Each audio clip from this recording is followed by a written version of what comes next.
All right, y'all, we back with another video, man. Y'all know how we do. We always pushing health, wealth, and a better understanding of self, and always giving praises to the Most High. So, in this video, we got Joy Teller, Skip Bayless, Shannon Sharpe. It's a lot of takes out there on YouTube where people are saying that this could be revenge on Skip Bayless and Joy Teller from the stuff that they've been doing and making sure people getting in getting in certain positions. So I'm gonna go over everything that happened. Make sure y'all subscribe to the channel, hit that like button, push me on the algorithm. I greatly appreciate that.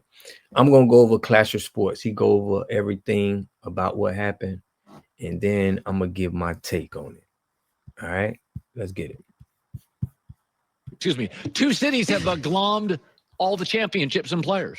I don't want to date a man that doesn't have any female friendships. Bingo. I don't want to date a man who only gets input from other men and who has all women in two categories: your mother or your aunties, or someone I want to sleep with. Okay, what's up, guys? So there's crazy news dropping the sports media world, and after reading this article, I can't put to words how insane this story is. So there's a 42-page lawsuit obtained by Front Office Sports where a lady by the name of Noushin Faraji worked at Fox Sports from 2012 until last August. And in this lawsuit, the defendants listed are FS1 the company, one of their executive VPs, Charlie Dixon, FS1 host Joy Taylor, and the one and only Skip Bayless. Okay, so basically, it's an SA lawsuit where the victim alleged that FS1 EVP Charlie Dixon grabbed her by the butt at a West Hollywood party, but when she told this encounter to Joy Taylor, Joy allegedly told her to get over it. Next, the lawsuit mentions Skip Bayless, and I'm just going to read this part of the article where she claimed that Skip gave her, quote, lingering hugs and kisses on the cheek while putting his body against hers and pressing against her breast. The single mother alleges she repeatedly told Bayless she was not interested in him and did not date at work. She also claims that she told Bayless she was suffering from ovarian cancer after developing issues with her left ovary in an effort to halt his advances. Wow. So Skip, this lady's telling you that she has issues and you offering her 1.5 million. This is allegedly. Let me let them keep going. Okay, so there's a lot to unpack there, but again, this is all allegedly. But if true, this is pretty wild, and I'm not even done. It gets even more insane later with the part about Joy Taylor. I've timestamped everything, even the part where it gives detailed information about office hookups and all the diabolical stuff Joy Taylor was doing. It's crazy. Anyways, first off, I gotta say, I'm personally a bit hesitant believing these type of stories, especially the timing of it, but that's not to say this did or didn't happen. But we all know there's a ton of people out in the world looking for a big payday. It's going to be interesting to see if anyone else steps forward because that would bring a lot more credibility to these allegations. Again, I'm not saying that she is not credible, but similarly to the Deshaun Watson case, I think the public was very wary about the allegations of SA until more lawsuits started flooding in the months later. That said, this is pretty crazy to hear that this type of stuff was going on at FS1 if true. Anyways, I'm going to dig a little further into this article. Okay, so here she says that Skip, over the years, got more aggressive and allegedly offered Faraji $1.5 million to hook up with him. Yo, that's a crazy number. $1.5 million? I'm going to be honest, this is giving me a red flag with this number. She also said that Skip accused Faraji of sleeping with Shannon, and then approximately 1 week later, Mr. Bayless made another advance at Miss Faraji, and Miss Faraji responded, Skip, stop, you have a wife. Mr. Bayless responded, aren't you Muslim? Doesn't your dad have 3 or 4 wives? Okay, this story is getting wild. Wow, if he actually said this, that's pretty crazy. At first thought, I don't think Skip would have said something like this, just seeing how he was with social and racial issues. But then again, the last couple years, he has seemed a bit more based. I mean, the man literally tweeted things not too long ago that people thought crossed the line when he went on Twitter after the Damar Hamlin injury and all that other crazy shit he said to his co-host Shannon Sharpe on TV. I mean, I guess it's quite possible he could have said all this. Anyways, back to the article. So Miss Faraji responded that her father was dead, and when Mr. Bayless looked taken aback, she made an excuse to leave. Okay, so this next part is a bit interesting and can bring a lot more credibility to the story. It states that during her time at Fox, Faraji alleges that she made multiple complaints to HR and Employee Relations Department. That's actually pretty big because then there's documentation from her employer, FS1, that she addressed this with her company. It's one thing if she just brings out this lawsuit out of nowhere, but the fact that there's years and years of documentation makes her story a bit more believable for me. Okay, now this is where the story gets crazier. It reads, the suit alleges Taylor began insulting Miss Faraji on a personal and professional level after their friendship ended. The suit also alleges that Taylor mocked the English pronunciation of Faraji, who is of Persian descent. Her lengthy tenure at Fox Sports and not so thinly veiled references to multiple anonymous witnesses suggest that she may have receipts to back up her version of the events, said Daniel Wallach, a sports attorney, lawyer, and co-host of the How would you like to cash a six-figure check? No, really, because I only look at deals that have six figures on podcast Conduct Detrimental. Just as importantly, she contemporaneously raised these issues with coworkers, which in the jurors' eyes could boost her credibility of these claims.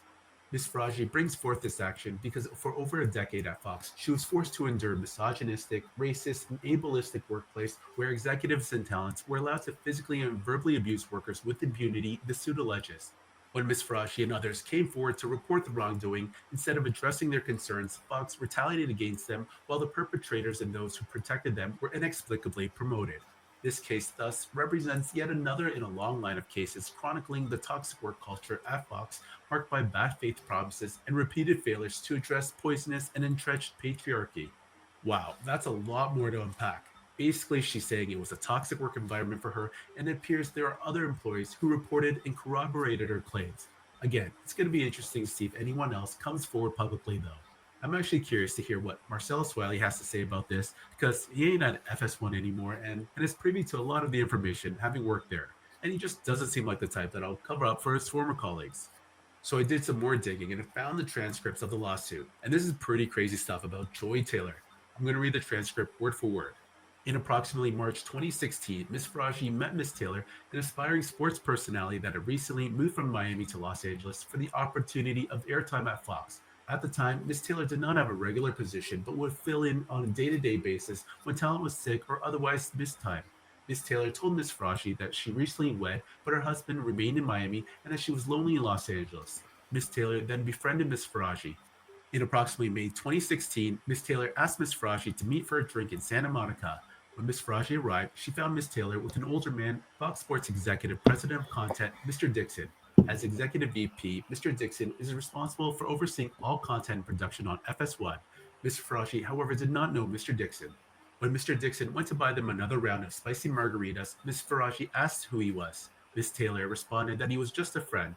Following that night, whenever Ms. Faraji would meet Ms. Taylor for food or drinks, Mr. Dixon would either arrive with Ms. Taylor or show up later in the night and leave with Ms. Taylor. He would always buy rounds of drinks and or food. From their body language, Ms. Faraji suspected that the pair were sleeping with each other, and although this concerned Ms. Faraji as she knew Ms. Taylor was recently married, Ms. Faraji kept her opinions to herself. In approximately June 2016, while at work, Ms. Faraji noticed Mr. Dixon in the elevator. Surprised by the coincidence, Ms. Faraji told Ms. Taylor and told her excitedly, "The guy who always buys our drinks was in the elevator." Ms. Taylor quickly silenced Ms. Faraji, explaining who he was. Ms. Faraji became alarmed and warned Ms. Taylor that such a relationship was unsafe. Ms. Taylor told her not to worry about it. Ms. Faraji continued to be friends with Ms. Taylor, but tried to distance herself as she considered the situation dangerous as well as morally wrong, as Ms. Taylor and Mr. Dixon were both married. In approximately July 2016, word spread amongst Fox employees about a new show that was going to be a big deal as it would star Mr. Bayless and Shannon Sharpe. It was known that Fox was looking for a woman with significant TV experience to also star. Therefore, it came as a surprise when Fox announced Ms. Taylor, who was a bartender and a radio host in Miami with very little TV experience, would be the moderator of the new show, a sports debate program, Skip and Shannon, Undisputed. Mr. Bayless later disclosed to Ms. Faraji that he did not want Ms. Taylor on the show, but Mr. Dixon was adamant that Ms. Taylor should star. At first, Mr. Dixon arranged a dinner between Mr. Bayless and Ms. Taylor where she arrived in a provocative clothing and acted in a provocative manner. When that did not change Mr. Bayless's opinion of Ms. Taylor, Mr. Dixon asked him to prove her as a favor to him. Reluctantly, Mr. Bayless agreed to do so as a favor to his friend. Around August 2016, Ms. Faraji attended a dinner with Ms. Taylor and her husband and Mr. Dixon and his wife. During the dinner, Ms. Taylor's husband became suspicious that Ms. Taylor and Mr. Dixon were having a sexual relationship. Soon after the dinner, Ms. Taylor's husband found evidence of the inappropriate relationship and divorced Ms. Taylor. Okay, this shit is crazy. Actually, the comment section on Twitter is even wilder. I can't stop laughing at some of the stuff I'm seeing. This one tweet read, "This is how Joy Taylor was showing up to work every day, by the way. If it's not nepotism for these female sports personalities, it's favors." Yo, he ain't capping, because I remember Joy Taylor always wearing those revealing dresses and tops. Anyways, it doesn't end there for Joy Taylor. Here's another excerpt from the lawsuit. In approximately February 2020, Ms. Taylor asked Ms. Faraji to meet her for lunch in Beverly Hills. When Ms. Faraji arrived, she found Ms. Taylor with a man, Emmanuel Acho. Miss Faraji did not know Mr. Acho, but could tell that the two were romantically involved. A few months after meeting Mr. Acho at the lunch, Miss Faraji noticed him in the hallway while at work. Miss Faraji later asked Miss Taylor if Mr. Acho also worked at Fox. Miss Taylor confirmed and explained that she wanted Mr. Acho to eventually recommend her on the show Speak for Yourself. Miss Faraji became alarmed and warned Miss Taylor that she should probably not sleep with Mr. Dixon and Mr. Acho at the same time, as Mr. Dixon is a very powerful man that may become very angry. Miss Taylor told her not to worry about it. She explained that she was also now powerful, and once Mr. Dixon was no longer useful to her, she would follow through on her plan to tell the company that he forced himself on her. She would not allow herself to be forced out by Mr. Dixon like other women talent. Yo, that last part was crazy. Joy Taylor's Diabolical. Wow, this is even bigger than I thought. This is way worse for Joy Taylor than it is for Skip Bayless. I gotta process this a bit more. I don't even know what to blame. Anyways, I'm gonna make more videos on this subject if anything new comes up. With that being said, let me know what you guys think about this lawsuit. Listen to that. All right, so this is my take on that, right, on the lawsuit.